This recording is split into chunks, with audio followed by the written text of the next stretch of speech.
नमस्कार, शुभ सकाळ. एबी मराठीच्या उजनी अपडेटमध्ये मी समाधान आपलं स्वागत करतो आहे.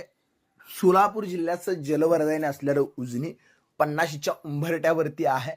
50 पार करून उजनीची 100कडे वाटचाल कधी सुरू होते याकडे आपल्या सगळ्यांचं लक्ष आहे.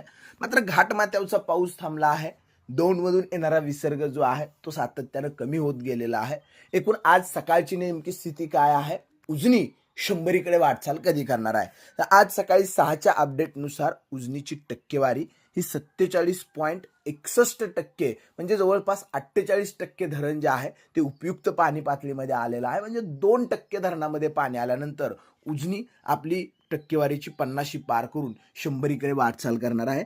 मात्र दौंडचा जो विसर्ग आहे तो घाटमाथ्यावरचा पाऊस थांबला, वरील धरणामधून सोडण्यात येत असणारे विसर्ग कमी केल्यामुळं दौंडचा विसर्ग हा 10,939 क्युसेक्स इतका आहे.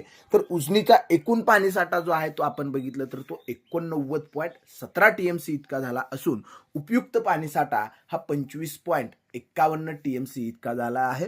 उजनीची वाटचाल 50कडे आता संत गतीनं होणार आहे. आपण पाहिलं की उजनीत दौंडमधून खूप मोठ्या प्रमाणामध्ये आवक आली आणि उजनी झपाट्यानं मायनसमधून प्लसमध्ये आले. अगदी 40% उजनी झपाट्यानं भरलं. त्यानंतर मात्र उजनीचा प्रवास जो आहे तो संत गतीनं होतो आहे. पुन्हा एकदा आपल्याला प्रतीक्षा असणार आहे घाटमाथ्यावरती वरुण राजा जोरदार बरसावा, कारण उजनीच्या वर असणारी जी धरणं आहेत ती धरणं आता भरत आलेली आहेत. त्यामुळे उजनीत वर पाऊस पडला का आता पाणी जे आहे ते उजनीकडे मोठ्या प्रमाणामध्ये येणार आहे आणि त्यामुळे उजनी लवकरच शतक पार करेल आणि उजनीतून त्या ठिकाणी विसर्ग सोडण्याची वेळ प्रशासनाला कधी येईल हीच आपल्या सर्वांना अपेक्षा असणार आहे. उजनीसह उजनीच्या वरील धरणाच्या अपडेटसाठी तुम्ही पाहताय एबी मराठी. नक्की फॉलो करा एबी मराठी.